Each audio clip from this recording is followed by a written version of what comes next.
Hello, everyone. My name is Lexi Jensen, and this is my ID right here. And the following is my capstone project presentation.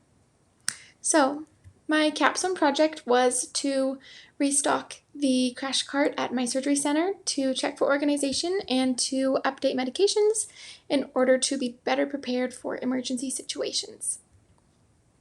When I approached my mentor for ideas for this project, she suggested this project since the cart had not been updated in almost 5 years. So that was a major benefit to the organization due to just the inattention that the crash cart had received. And then this project also served to benefit myself as well, since I am a new nurse and had not yet solidified my emergency medications in real practice. So I was able to grow my knowledge in emergency management. I chose my mentor based on the criteria that she is the one who had the most experience on the unit, and she had been the director of nursing for over 8 years. She also had access to the keys to the cart, and she knew the person who previously updated it, so she was a little bit more familiar with how it was already organized and what problems were already involved with managing it. So my overall goals of the project were to separate old medications, add new protocols, and color-coded charts based on evidence-based practice. So my analysis of the project, the environment was in an outpatient surgical center in southern Utah, and it specifically focused on the remodification of resources in the post-anesthesia care unit, also known as PACU. And then we specifically looked at the crash cart and all of the emergency protocols that were contained therein.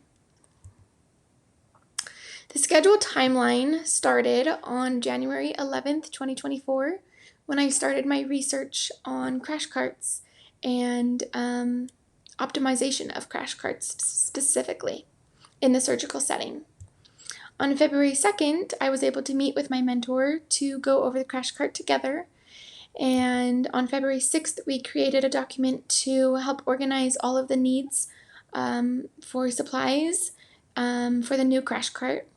On February 14th, we got online and we ordered all of the supplies that were needed to restock it with the supplies manager. And then February 15th, we created and printed off new color-coded labels.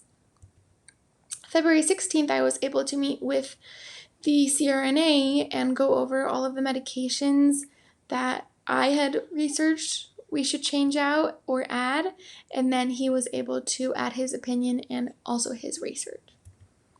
On February 20th, we had the goal of having the entire cart contents reorganized, which we made, and then March 1st, we trained all the new staff on the updates during staff meeting.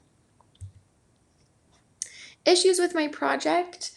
First, the issue, I had a little bit more difficult time managing my time. I had to change my timeline and deadlines multiple times.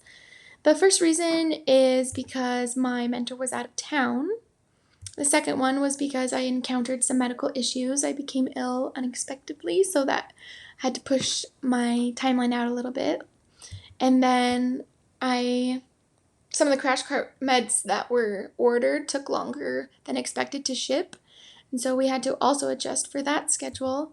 And then lastly, once I wanted more specific research about crash carts, a lot of the material was from 2015 to 2017, so it was a little bit outdated since it wasn't in the last 5 years. Collaboration with my preceptor.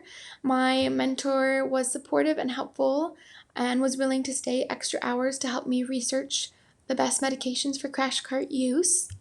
She also helped organize and orient myself a little bit to the administrative side of the clinic a little bit better. It was really nice to have somebody who had been doing this for over 15 years because she really helped guide me through the learning process and helped me to proceed when hiccups came up. decision making with my preceptor, together, my mentor and I first went through the cart and decided to discard all of the unnecessary supplies, and figured out different techniques to avoid jamming.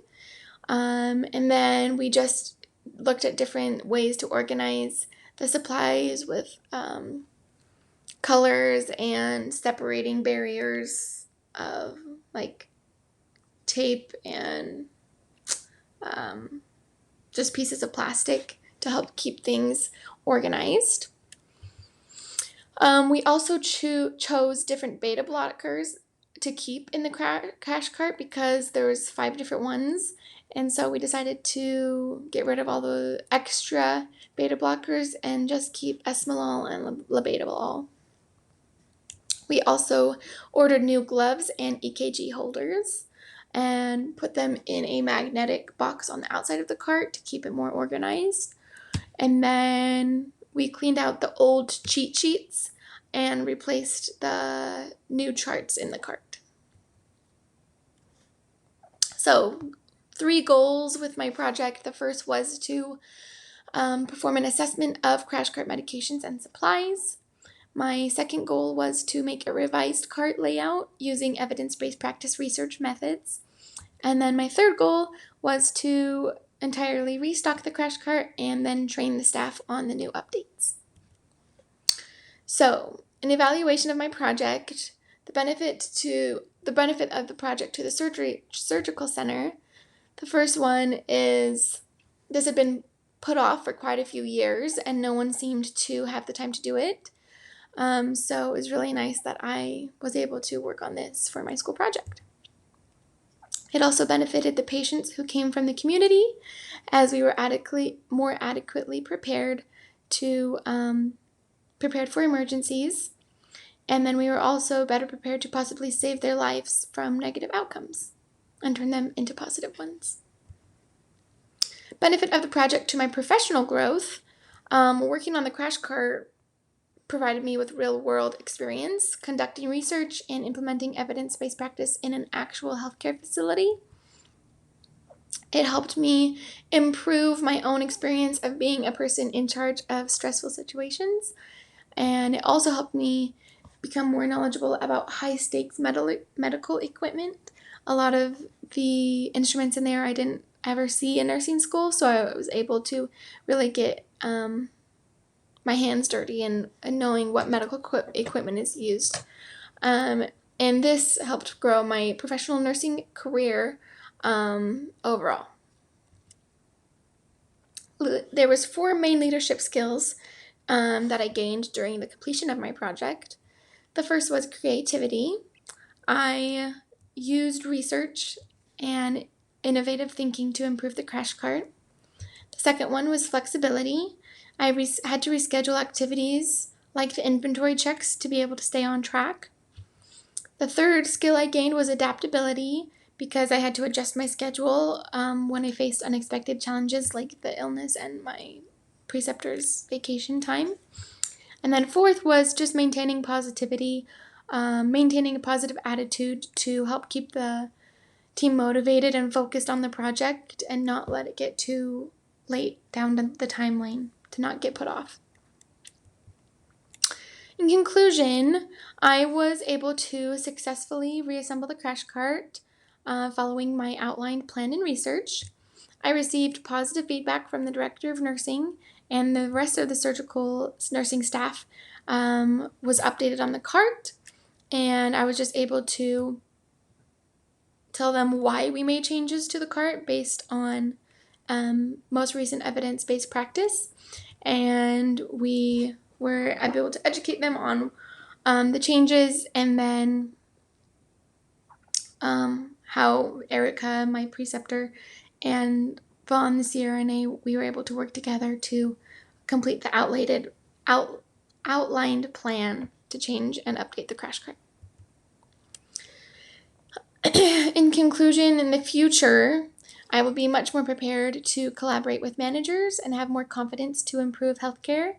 Even if I don't have as much experience or knowledge as I think I need to have in order to implement change, Working to improve emergency medicine resources empowered me and boosted my self-confidence.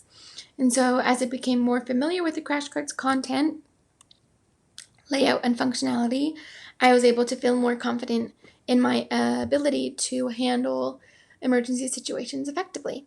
And then this confidence immediately translates into improved decision making, communication skills with the team members, and overall performance in high stress environments. Thank you for listening to my presentation. I was really excited and happy to update the crash cart using evidence-based practice and to restock it with essential items and help contribute to increased emergency medicine preparedness and teach it to all of the nurses on my unit. So thanks for listening.